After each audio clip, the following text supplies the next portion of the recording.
today, and we are mixing it up on so many different topics. Joining us now, Gordon Gray, Executive Director of the newly launched Pinpoint Policy Institute, and he joins us here this morning. How you doing, Gordon? Thanks for being with me. Sure thing. Thanks so much for having me on, Randy. Hey, this is, I think this election cycle is bringing to the fore so many, I think, existential topics is probably an understatement. I mean, we are now really at a pivot point, I think, in our culture and in our politics and in our policy making, that what I've been reading on your website, pinpointpolicyinstitute.org, I think is interesting. You're talking about everything from housing lies and some of the misrepresentations of how the housing market is being inflated to the tariffs and your thoughts on that. Tell us about the Pinpoint Policy Institute and what it is that is sort of getting your goat these days as we look towards, not too far in the future, some presidential debates. Absolutely. Well, first of all, there's an awful lot that concerns me. So when you look at our website, we're kind of covering the waterfront because there's a lot going wrong, I'm afraid.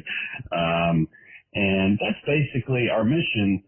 Is when I frankly steal a song lyric, I see to some extent clowns to the left of me and, a few jokers to the right, actually, increasingly, who look to government as the solution to economic challenges. And what concerns me most is the United States has a great story to tell.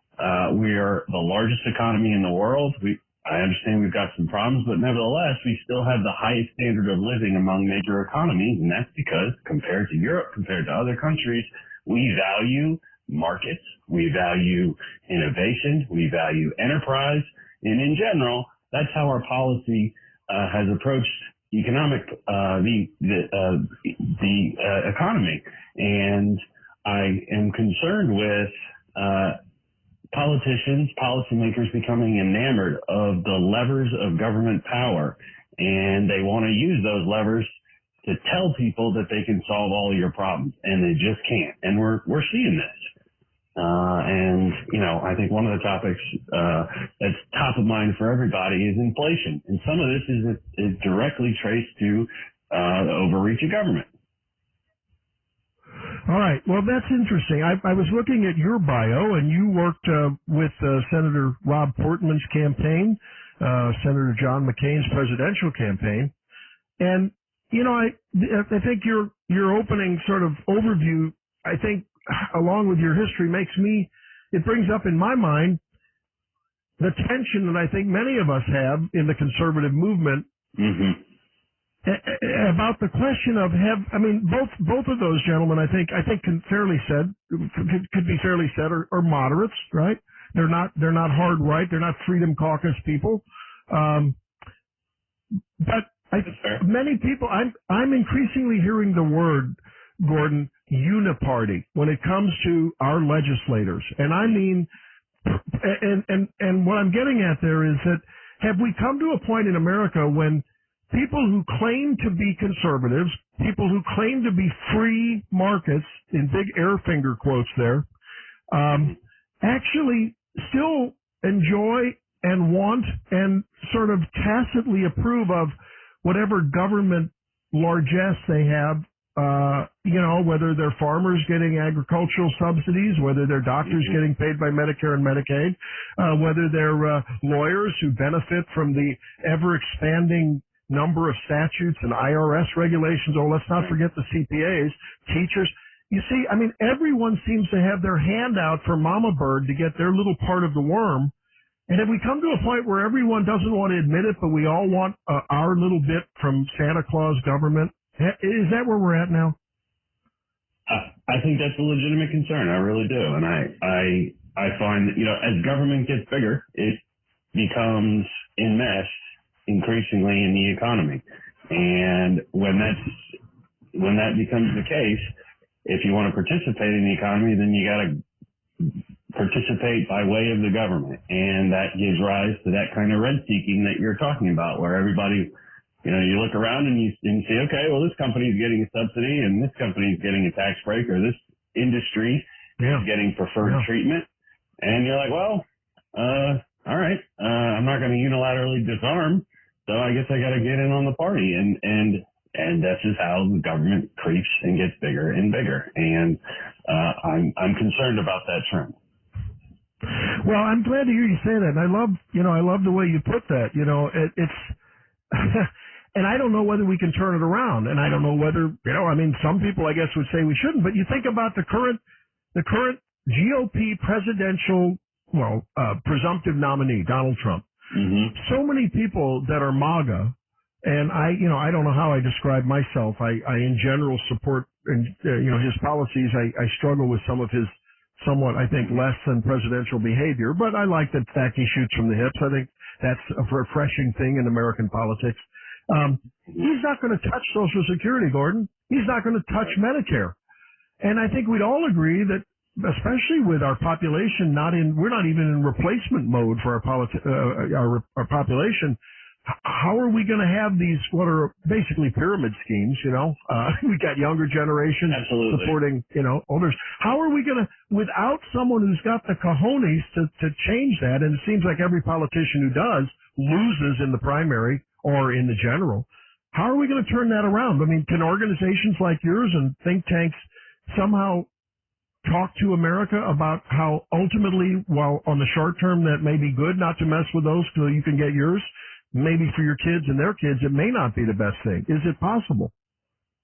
Well, thanks so much for bringing that out, but you're absolutely right. That's part of my job, is to try to make the case that the longer we wait on Social Security, on Medicare, the worse it will be. And the problem is, what used to be a long-term problem with Social Security and Medicare is now coming into the medium term and even the near term. I mean, these programs are, the trust fund for Social Security is going to be exhausted within about 10 years.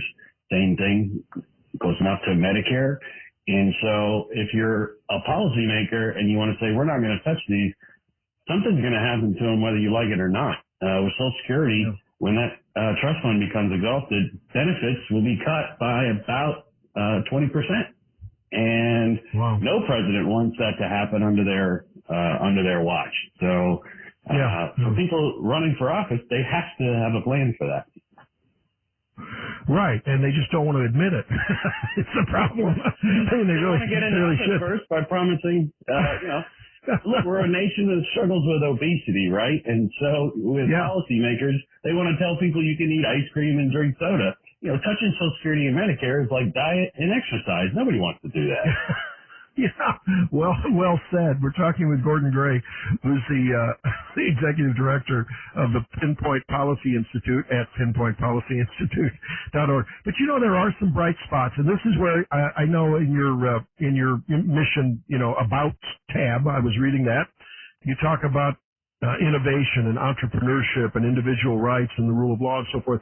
I am buoyed by the fact that when you look at Iowa, when you look at Arizona, you look at some others, I've talked to folks. Well, I talked to someone recently at the Center for Education at the Independent Women's Forum, one of my favorite groups, about what has true education choice, getting the government out of making decisions for where your kids go. Give you a voucher, you want to go parochial, you want to homeschool, you want to go to a charter school. And even the public schools in those domains, we now have enough evidence, Gordon, that even the public schools, because of the competition that kind of a freedom of choice creates in education, the public schools are performing better. All boats rise when a competitive sea is allowed to lift all those boats. And so that's an example, why can't we think about that in Medicare, in Medicaid? I am in the medical industry. I'm a doc, and I'm now doing a direct primary care practice where it's a membership-based retainer type of a situation. And where those choices are launched, people are doing better, their health is better, relationships with their providers are created, and that creates change in ice cream and soda drinking. What say you? Are there some bright spots on returning us to a true free market, not a crony capitalistic market? Right. Well, is there any market in which more competition doesn't improve outcomes for consumers? Right. It's basic economics. And to your point on, Medicaid, we have certificate and need laws, for example, that artificially restrict the ability of supply essentially in jurisdictions. And, your example on education is an excellent one. there are a few areas of policy that are more ossified, more stuck in the mud than education. Part of that is entrenched interest, right? We have teachers unions, we have and the politicians that back them, and they are arrayed against change.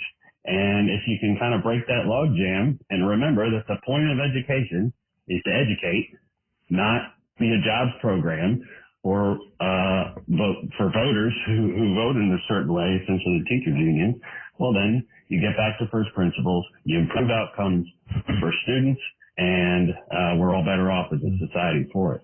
Yeah. So I think what we might be talking about is endorsing sort of a roadmap, a strategic plan for those of us who are true Adam Smith, Friedrich Hayek, Austrian economists. I assume you may be one of those, or at least somewhere in that camp.